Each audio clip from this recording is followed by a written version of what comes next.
Swastiastu, Namo Buddhaya, Salam Kebajikan.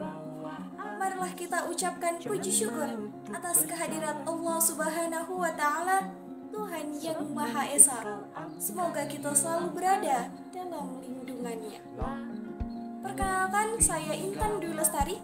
Saya merupakan mahasiswa aktif Universitas Asahan semester 1, Fakultas Ekonomi, Program Studi Manajemen. Video ini dibuat untuk menyelesaikan salah satu tugas dalam mata kuliah Bahasa Indonesia dan dosen pengampu Bapak Budi Wicaksono MPD. Pada kesempatan kali ini saya akan membahas mengenai penalaran, yang mana pada materi ini terbagi menjadi 3 poin. Yang pertama, pengertian penalaran.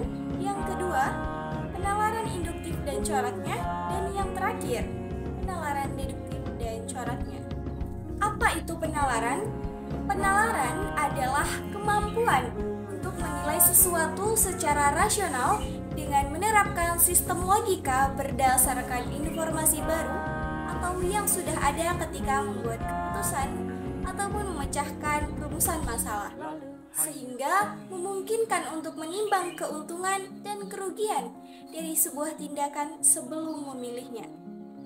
Nah, penalaran terbagi menjadi 2, yaitu penalaran induktif dan penalaran deduktif. Kita masuk ke penalaran induktif. Penalaran induktif adalah suatu proses berpikir di mana kita menyimpulkan sesuatu berdasarkan pengamatan terhadap sejumlah kasus khusus. Dalam penalaran induktif, kesimpulan tidak dijamin benar, akan tetapi diasumsikan benar dengan tingkat kemungkinan tertentu berdasarkan bukti yang ada. Nah, contoh dari penalaran induktif adalah jika kita mengamati beberapa burung yang kita temui bisa terbang, kita bisa menyimpulkan bahwa semua burung bisa terbang. Namun, kesimpulan ini bisa saja salah, karena ada burung yang tidak bisa terbang, seperti burung unta. Selanjutnya, corak penalaran induktif. Ada 4 corak penalaran induktif. Yang pertama, generalisasi, yaitu membuat kesimpulan umum dari serangkaian observasi spesifik.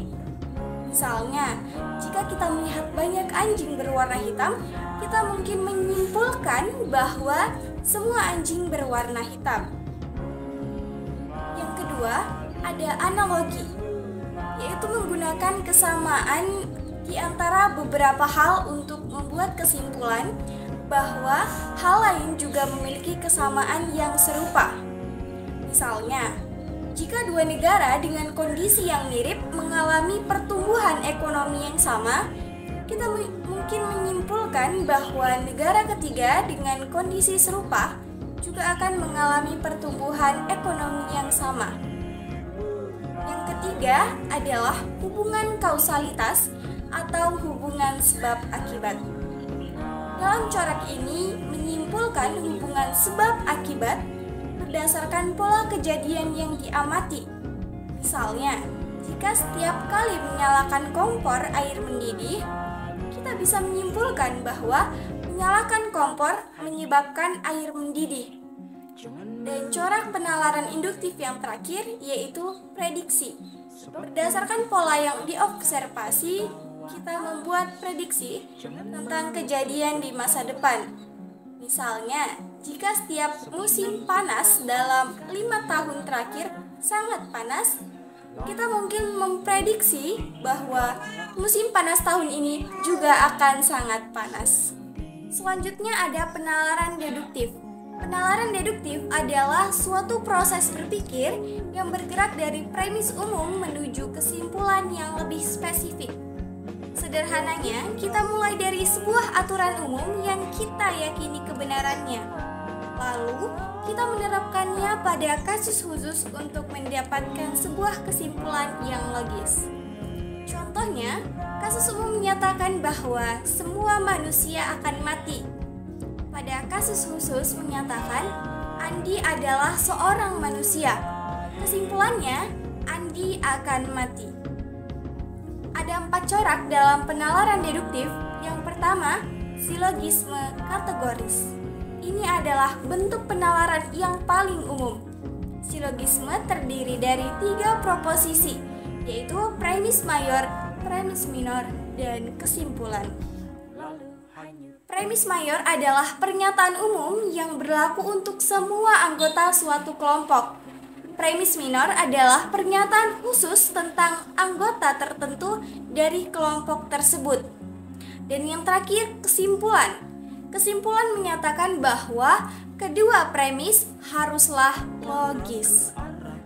Contohnya adalah premis mayor mengatakan bahwa semua mamalia menyusui. Premis minor menyatakan bahwa kucing adalah hewan mamalia. Dan kesimpulan yang dapat kita ambil adalah kucing menyusui. Corak penalaran deduktif yang kedua yaitu modus ponens. Modus ponens adalah bentuk penalaran deduktif yang menyatakan bahwa jika suatu pernyataan atau P benar dan jika P mengimplikasikan pernyataan lain atau Q, maka Q juga benar. Contohnya, pernyataan atau P menyatakan jika hari hujan, maka jalanan licin. Pernyataan lain atau Q menyatakan hari ini hujan. Kesimpulannya jadi jalanan licin. Selanjutnya ada modus tollens. Kebalikan daripada modus ponens, jika suatu pernyataan atau P mengimplikasikan pernyataan lain atau Q, dan jika Q tidak benar, maka P juga tidak benar. Contohnya, pernyataan atau P menyatakan, jika aku lulus ujian, maka aku akan pergi liburan. Pernyataan lain atau Q menyatakan, aku tidak pergi liburan. Kesimpulannya, jadi aku tidak lulus ujian. Corak penalaran deduktif yang terakhir yaitu silogisme hipotesis. Corak ini melibatkan pernyataan kondisional atau jika maka dan konjungsi dan. Contohnya, pernyataan menyatakan jika aku belajar, maka aku akan mendapatkan nilai bagus. Pernyataan lain menyatakan, jika aku mendapat nilai bagus, maka orang tuaku akan bangga. Dan kesimpulannya, jadi jika aku belajar, maka orang tuaku akan bangga. Sekian penyampaian materi dari saya mengenai penalaran. Semoga apa yang saya sampaikan dapat bermanfaat dan menambah pengetahuan baru untuk kita semua. Saya Intan Dwi Lestari, pamit undur diri. Wassalamualaikum warahmatullahi wabarakatuh. Dan salam sejahtera bagi kita semua.